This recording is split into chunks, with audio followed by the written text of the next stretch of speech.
All right, folks, today we have an absolutely riveting Reddit story from r/TalesFromRetail. It's an epic story about standing your ground against a discount-hungry shopper. If you've ever worked in retail, you know how crazy it can get, and this one is a doozy. Buckle up for some nerve-testing haggling and unexpected audacity that's going to make you applaud. Alrighty, let's dive in.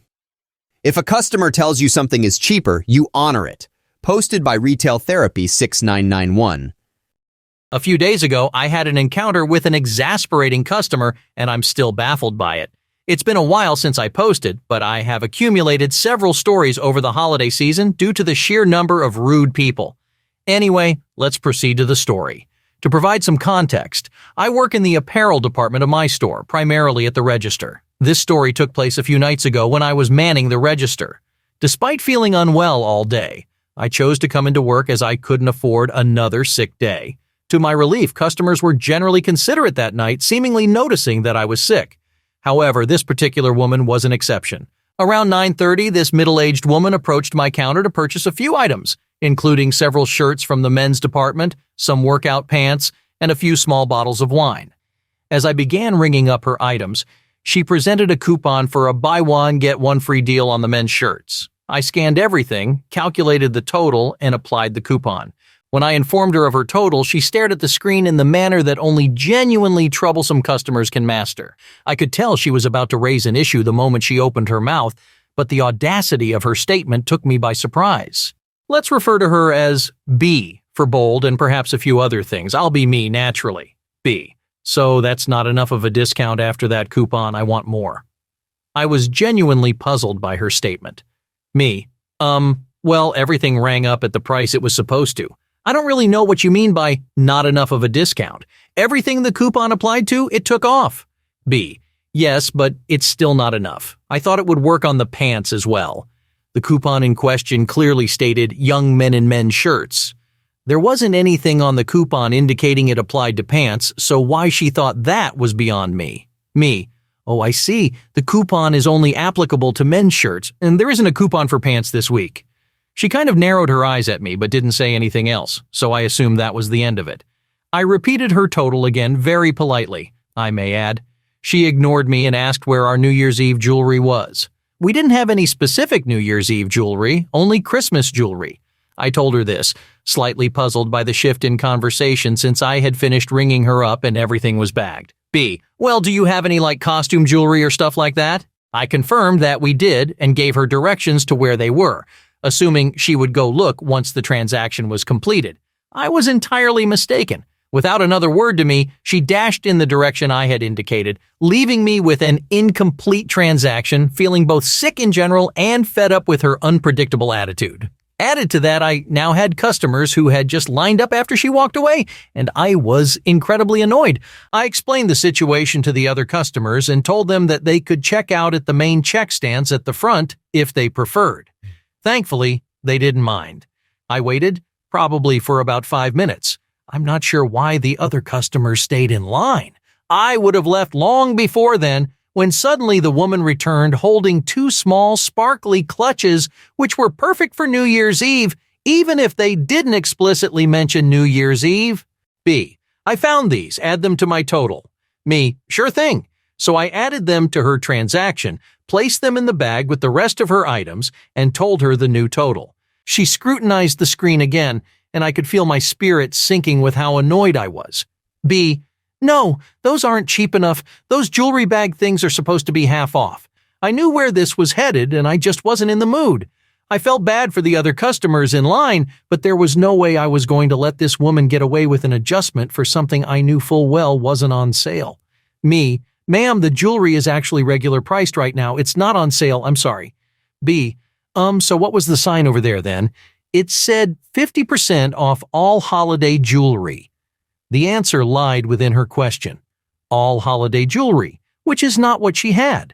She might have been using it for that purpose, but it wasn't specifically holiday jewelry. I explained this to her, this time with a bit less friendliness. The woman in line behind her, who had stayed despite her taking a long time shopping, finally left, so it was just us again. B. Well, that's false advertising. If I ever hear those words again in my life, it will be too soon. There are countless customers who wrongly claim something as false advertising simply because they don't realize what they're getting isn't included in a sale. I couldn't restrain myself this time. Me. Can you explain to me how exactly it's false advertising when the sign back there is only on top of the holiday jewelry? When these clutches you got were nowhere near there as well as full price, I don't understand. She merely rolled her eyes at me but didn't respond. I asked her if she still wanted them, and possibly out of spite, she said yes. I repeated her total for what felt like the 8th time. By now, I had spent almost 20 minutes with her at the register, and I had other tasks to attend to in my department. She scrutinized the screen again, this time hunting for another imaginary discount she had concocted in her mind, and she found one with the men's workout pants. Yeah, so those pants were supposed to be 50% off. It was as if she had to get something discounted. She was determined not to leave without getting something for cheaper than our already heavily discounted prices.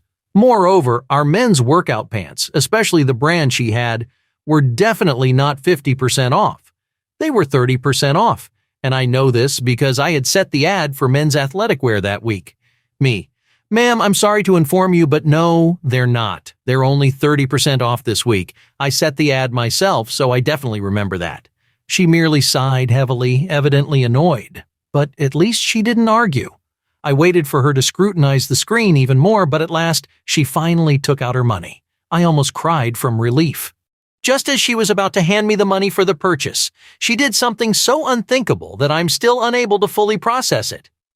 She glanced at the screen one last time, looked at me, then at the bagged merchandise, put her money back in her wallet, and said, "B, you know what? I really don't want any of this stuff anymore. You've argued with me over every price I've told you, and it's just made it so I don't want to give you my money. You've lost a customer." Me. I'm so sorry you feel that way. However, this is a business, and I can't just take your word for every price you think something should be, especially when I set the sale ads myself. If you think something should be cheaper, maybe customer service would be a better option. Hope you have a better night. B. I'm just saying, if a customer tells you something is cheaper, you honor it. At this point, I did something quite unprofessional. I should not have said what I did, but I'd been sick all week, and I was very angry and just wasn't having it. Me. Let me stop you there. I will never take a customer's word for it or honor a price blindly.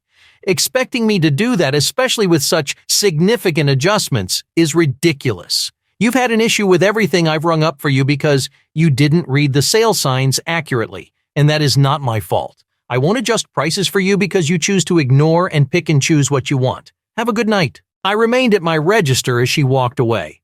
I honestly expected her to go straight to customer service, but instead, she walked out the door. She muttered quite a few rude remarks, but I didn't care. I was too angry. Yes, I shouldn't have said what I said, but this is a business.